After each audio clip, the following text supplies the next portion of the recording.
strategies from the floors. No cap to that. Them was the spinning blocks like us. So I'm going to keep it 100. Coach the Ghost. Hey homeowners, if you're thinking about selling, watch this before filling out any other forms. Bullis Gotti sent me this earlier. Yo, Coach. Yeah. Real talk. How you feel about Fivio Foreign, man? This nigga talking heavy about 21 Savage. Oh, and then there's an audio that I'm about to play with Mace talking about, yo, Five, you was scared of the G's. They had you shook daddy. The karma caught up to you. You lined up, Pop Smoke. You lined up, T.Wu. Your whole crew already confirmed it. Let's really be honest. This nigga backdoor Pop Smoke. That nigga Fivio was a Chappelle victim number 2. And the funny thing is, Pop put the bitch on this nigga at the Barclays, yo. Yeah. That's why he backdoored him. And not only that, he tried to throw shots at the G's, talk about Reese Blicky and Tutu and Nas turned Stone, right? Yeah. So he trying to take shots, knowing that when the G's called Fivio in Atlanta, nigga shot him in the ass. And he almost went gooey sauce. Knowing that, nigga got dropped off Columbia. Yo, if Coach is on some spiritual shit, why is he egging this on? Knowing that, got robbed in Chicago for the chain. Like, Shorty on no jumper, rocking his chain. Right?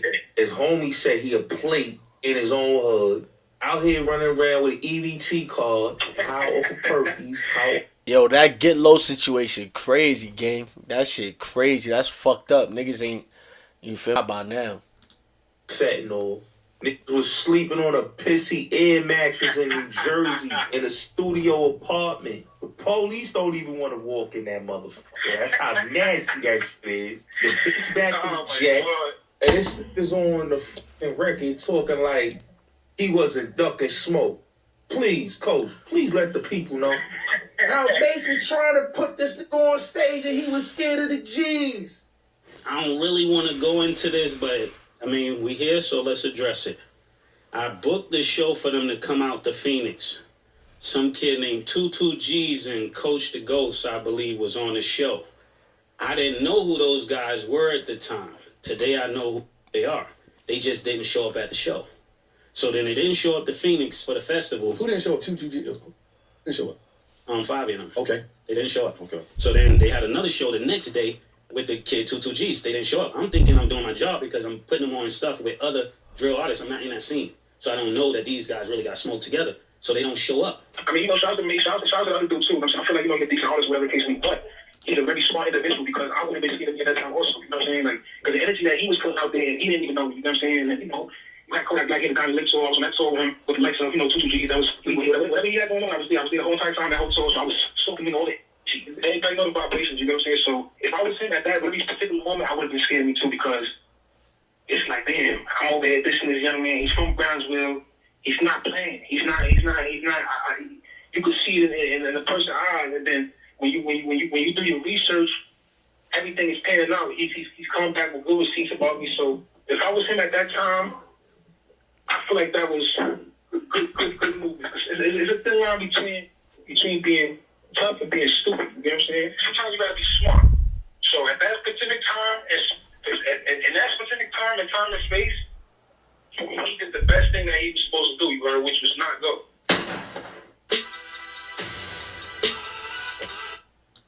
Been rapping, so with people around me, you know what I'm saying. You had people like my cousin Ray and certain people that was around me that we used to rhyme. This is what we used to do before I even went to Brownsville. Then from Brownsville, once I moved to Brownsville, that's where I'm from. You know what I'm saying? So I got somewhere I was born, and I got raised in Brownsville. In Brownsville, I got together with my friends that I grew up with, and all we used to do was rap. You know what I'm saying? Everybody else basically copied and pasted whatever came out of Brownsville. You know what I'm saying? At the time, we was young kids. I'm gonna say this might go back as far as like 20 years. You know what I'm saying? Yeah, I was definitely misunderstood. You know what I'm saying? And I didn't, put out energy that I'm not proud of. Fast forward the story, he was rapping. I got locked up. You know what I'm saying? And in 2010, I was 16 years old. I got locked up for a couple shoes and a couple guns. I came home 6 years later. But the whole time, my plan was to do music. So I had a love for music since day one. My love for music is eternal and it will never end. It will never stop. I love music. You know what I'm saying? So when I came home in 2016, I wanted to do music. I just didn't know how to do it. So I came home in the middle of everybody that had something going on around that time in Brooklyn. You had 22G's, you had the Nas Blicky, all the old bros that was around at that time. They had shit going on, you heard? So I immediately got on the scene. You know what I'm saying? Even though the dude that's throwing salt and he traumatized, you had him. He had a lot of shit going on around that time. You know what I'm saying? The rapper that had the dildo situation going on. He had a lot of emotion at that time. He had a lot of emotion at that time. You talking about Coco? So there was a lot going on. What I did was, that was 2016. So what I did was I sat there and I analyzed the whole situation, and I realized that I needed to do something different. I had to know how to make a song, because I always had bars, but I didn't know how to make a song. You get what I'm saying? So that's where the whole journey got different, because once I learned how to make a song, I to make a hook, a chorus, with some catchy bars. That's when it all got together, you heard? But around 2019, they kept locking me up in 2018. So I quit Big Parole Violations in 2018. First I did 90 days. I came home for about 29 days. I went back for 4 months. Came home. When he did the 90 days, when Coach did the 90 days, that's when he was with me. We was in motherfucking Edgecombe together. You feel me? I don't know if he completed the program, but we was in Edgecombe. It's a 45-day violation program. And that's when the situation happened with me, when the nigga called me like, yo, do something to Coach. But that was my son, you heard? Like, that was not about to happen. Like, Coach wasn't lit yet. He ain't had no bread. Nothing, nigga. I was feeding him in there. Feel me? Gave him cosmetics, all that to him. I was teaching him certain shit about the town. Like, certain hustles and shit. And that was that. But Coach was a good nigga. He was a good nigga. I ain't gonna lie. He was a good nigga, bro. Like, he was a good nigga. I ain't gonna lie. He was a cool nigga, bro. They went back for 5 months. They kept locking me up, right? So in my mind, I'm like, damn, I just beat up 6 years. On top of the 11 months I just beat them. I gotta do my music. They trying to stop me from doing my music. So I think, well, I came up with a crazy plan. And the plan worked. But I don't advise anybody that's listening to this, I don't want no kids listening to this plan, because it's a crazy plan, you heard? And at the time, I was in a certain type of mind space. I'm like, all right, look, this is what I'm gonna do. I'm gonna cut the ankle bracelet off. I'm gonna go to my parole. And I'm gonna do my music. I'm not gonna commit no crimes. I'm not gonna be out there doing anything violent. I'm gonna just go to the studio. I'm running to go to the studio. I'm running to do music videos. I'm running so that I can fulfill my dream. You get what I'm saying? And that's what I did. So I cut the bracelet off. I started going to the studio 11 o'clock, 12 o'clock at night. You know, the times when parole was not allowing you to go outside. And from then, you know, I collaborated with the young man. We made the song, the location at the time, whatever. When I was on that low vibration, it was a crazy time. It was a good time at that time. But I was on the run the whole time from parole, the whole entire time. So 2019, Black Kodak Black hit the Diamond Lake tour. I was on that tour with him, with the likes of, 22G's. That was, whatever he had going on, I was there. I was there the whole entire time, that whole tour. So I was soaking in all the energy. And this is when I realized that I wanted to do it for myself. You know what I'm saying? Once I'm seeing niggas like Kodak rock the show and do certain shit, I'm like, all right, this is what I want for myself. So that was 2019. As for the story, I was able to make certain connections around that time. So when I made a song in 2020, this just took off out of nowhere, because I felt like that was my time and that was my calling. Even though it was negative time, they never see me come to the big thing. It was a good time to be alive. You know what I'm saying? So I capitalized on the opportunity and I went up. And then, it was just a blessing. But the whole time I was on the run. For parole, of course. You know what I'm saying? Then while me and Gucci Man, whatever the case may be, he don't know none of this. He don't know what's going on. I'm not really a talker. I'm a quiet dude. I don't like talking a lot. So I'm meeting him. I'm around everybody that I was supposed to be around. And the whole time, the police are looking for me. You know what I'm saying? So that shit didn't last too long. You get me? So I was supposed to be. All right, good looking, Waz. Because if I did turn myself into parole violation, then they would have never found a reason to basically wrongfully convict me of the crimes that, they wrongfully convicted me of. So now it's like, all right, that everything is in full motion now. Gucci Man drops me from 1017. I'm still lit though. Because I'm not ever depending on one man. Like, I know the power that we hold within. So, in my mind, I'm like, all right, bet. I'm going to keep on going. I'm going to keep on striving. I'm going to keep on making music. I dropped Gooey Sauce after that. When I dropped Gooey Sauce, I wasn't even 1017 no more. That's what people don't even know. After I dropped Gooey, when I created Gooey Sauce, I was still 1017. When I dropped the song in the video, I I was no longer a part of that group, you know what I'm saying? But I kept on going. You feel what I'm saying? Because you can't stop. You can't let no circumstances, no situation allow you to stop. You know what I'm saying? So even... Yeah, the whole time, like, that's what's crazy, Kane, because, like, yeah, like I said, when we was in the program together, that was a 45-day program. He was supposed to be out in 45 days. And that's when he found out he was having a baby. That's when, you know, he was wearing the Adidas tracksuits, going posted up in other neighborhoods, doing this and all that.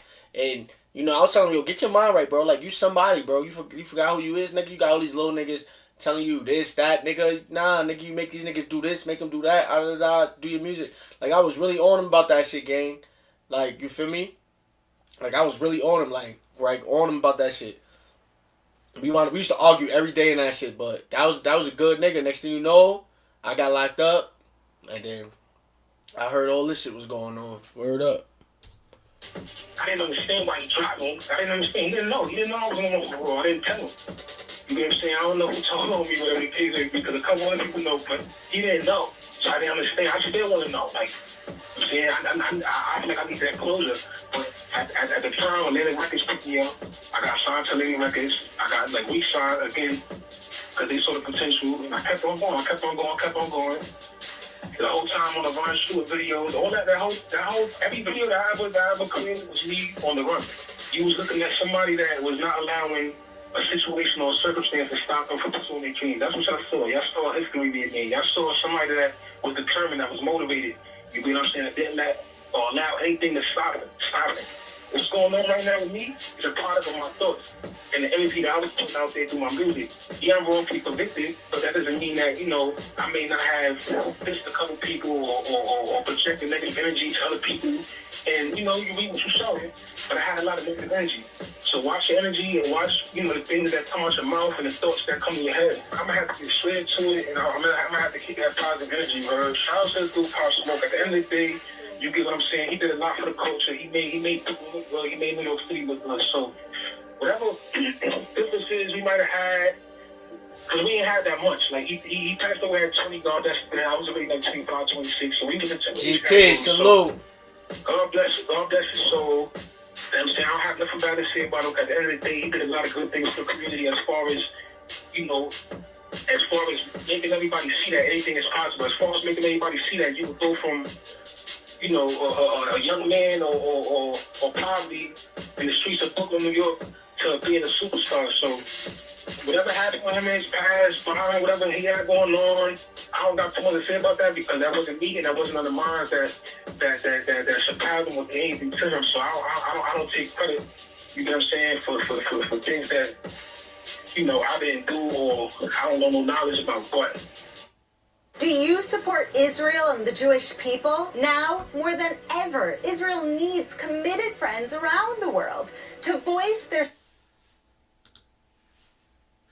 On the other hand, even in the future, with all the remaining, you know, rappers or influential people that's in New York or Brooklyn or whatever the case would be, hopefully one day, you know, we could do something great and come together. Now, we can't do that. And we ain't got to beef either. We ain't got to have a negative energy toward each other. We ain't got to do all of that. You know what I'm saying? So, yeah, you know, the dude that you said, the foreign dude, he was going through a lot of trauma, and that same trauma he used to, I guess, do whatever he went through for himself. But nah, don't delete nothing, bro. Let them talk. So all of that shit was true. We need all that. We need all that. It was only that. It wasn't belief. Don't delete nothing out the chat unless it's like cursing or like derogatory stuff that'll get like stuff banned and stuff. Don't delete nothing, bro. Like, they saying stuff that's like, come on, bro. Like, you know that's not never something that can happen, you know? Going on, there wasn't nothing really going on. So, you know, like, fast forward the story, you know, when the tables was turned and I had a lot going on, and I was, you know, introducing people to these favorite rappers, and I had a lot of motion going on. Everybody was in their best behavior, you know what I'm saying? But little bit, I know I had a couple of snakes in the grass that, you know, wanted to beat me or wanted to get my spot, whatever the case may be. You know, you reap what you sow. So what these dudes don't know is if, you know, if they just focus on what they got to focus on and stay consistent with their frequencies, then maybe they could achieve the unachievable. Maybe they could be great, and maybe they could be these people that they trying to pretend they are, You know what I'm saying? But it's actually upsetting in a way because I help dudes, you heard? Like, respectfully, I give advice, I do whatever I can do to extend my hand and watch anybody try to, be successful in anything, but their approach is wrong. You know what I'm saying? Instead of trying to build, they're trying to destroy. Instead of trying to uplift, they want to downthrow. You know what I'm saying? But right now, people just trying to take advantage of the algorithm and mention my name because they know they might get a couple views and stuff like that. But like I said, they will not, if the circumstances was any different. I'm talking about even right before I put trial, this wasn't going on. Because even when they thought I was coming home, they wasn't playing with me. They waited. They were strategic. They waited for me to get convicted. I was pretty convicted before they playing with me, playing on my name. You get what I'm saying? That's the part that's just like, all right, back. But, I'm prayed up, and once again, what the fault against me is going to prosper. I'm just mad they don't know better. You know what I'm saying? Because if this was a different universe or a different time, we could have been cool friends. We could have been building, we could have been putting things together. But instead, they want to destroy. And if they continue on a path of negativity, then they might soon see that everybody's not meant to be played with. Some people God don't play about. Some people, you gotta just leave people alone. You know what I'm saying? If you want to destroy, I gotta go somewhere else with that. You heard? Like we've been there and done that. You know what I'm saying? And like I said, I was doing features with the bros. I had niggas around, Gucci Man, Little Baby, the Offset dude. Not the name dropping none of that, but I had people around me favorite rappers. You heard? So I never got a piece of the fame or the spotlight and to myself. I always had dudes in the studio with free on my studio budget. I always had niggas in the videos. I give a nigga the clothes over my back, bro. Like that's just who I am. You know what I'm saying? I'm a tourist. You know what I'm saying? So I do nothing but spread love and do the most I can do. You know what I'm saying? But if I can't do it, I can't do it. You know what I'm saying? So certain people mad at me because they didn't get features or. Now y'all gotta realize my son Wise and GP, like they been here from the beginning. And remember in the beginning when I first started this shit, bro, like I used to have people coming in just to like spam my shit. Like I used to have people coming in literally spamming my shit, like trying to fuck my whole shit up. So that's what that's about, bro. It ain't about nothing like that. Whatever the case may be. At the time, I had what I had going on. I had to focus on what I had to focus on. But I definitely was showing a lot of love. I was extending my hand. I was definitely in bed with a couple demons, and I was definitely had a lot of snakes around me. You know what I'm saying? And I still was doing the game. I know a lot of people were snakes, but at that time I was on low frequency also. So I was enjoying the moment. You know what I'm saying? I ain't really care. I'm a time traveler right now. 2020, me in Atlanta is active. You get what I'm saying? For the record, you heard, I don't got no authority or position, or I'm not nobody of any type of status, taking anybody out of anything, you heard? So I was actually on my mind around that time, you know what I'm saying? At the same time, though, I could tell a nigga that he got choked at the time, you know what I'm saying? When I was on that frequency, I can say that. But as far as anything else, I ain't got that authority, you heard? Tell somebody that they can't be doing anything, like, besides getting away from me. You know what I'm saying? So there's a lot of goofies around me. You know what I'm saying? There was a lot of niggas that was manifesting the negative energy. He mean when he was saying Coca is no longer GD. He don't have that authority saying Coca is no longer GD. That's what he mean to say. That's the only thing that any of us could think of when he was saying anything like that. When he could say, you heard what he said. He said, I could tell somebody they not Cho. I could tell somebody they not Cho, but I can't tell nobody they not this as long as they not around me. That's what he's directing this towards. Like I think Coca is on his mind literally, like every day or something, or just on his mind as he talking about this topic. But that is what he's talking about, and it seemed like I don't know. Let's go. Let's listen to him more. And at the time, I was probably about 25, 26 years old. I'm saying I was undefeated around that time. I mean, about undefeated, I was in the streets, and once again, I had a clean record, so I didn't want negative energy that somebody else was putting out there to come back to me. You heard? Because it wasn't happening to me, respectfully, you heard? There's not a human being on earth right now. I'm not saying that I'm untouchable. I'm very touchable. I'm half human also. But at the time, the energy was consuming, and I felt like it would have got the best of me if I ain't separate myself from certain individuals, you heard? Because niggas is negative, niggas ain't positive, niggas ain't no. To be honest, it did get the best of him because look where he's at now. He could have been thriving, and if he'd had even a slight thought of what he thinks about now, he could have been away from this and somewhere else totally you know, and still doing his music, still in these loops, still doing what he's doing now. But it did get the best of him because he wound up committing a murder, allegedly, of somebody who had nothing to do with nothing, literally, just from another neighborhood, and it cost him his life. One of his mans told on him. He's using the same jacket that he did the murder in multiple videos. So it did get the best of him, to be honest. Especially, like, you know how you got the dudes that's not positive, but they still not all shit. Like, it's tricky. So there's a lot of that going on. Like, you're not positive, but you're not on that either. It was spiritual. That had nothing to do with me. That had something to do with him and his God. You know. And they definitely was blackballed, because you got to think about it. They opted the niggas that was in the loop first when it came to certain music, certain A&R, certain this, that, and they tell them, yo, don't fuck with the road, don't fuck with it. But as these guys get lit, these guys had no choice but to get lit as well. It goes hand in hand. When you're talking about somebody and the track is getting millions of views, 100,000 views, people are going to want to see who the other people are. You know what I mean? And then you got a city like New York City, 10 million people in it. You got about 100,000 people that's in this so-called loop that listen to this music, this, that. They click on it 2-3 times, 300K one day. Everybody's clicking. They want to see who this person is. People get lit. Labels see that, sign them, boom, and let's keep it going.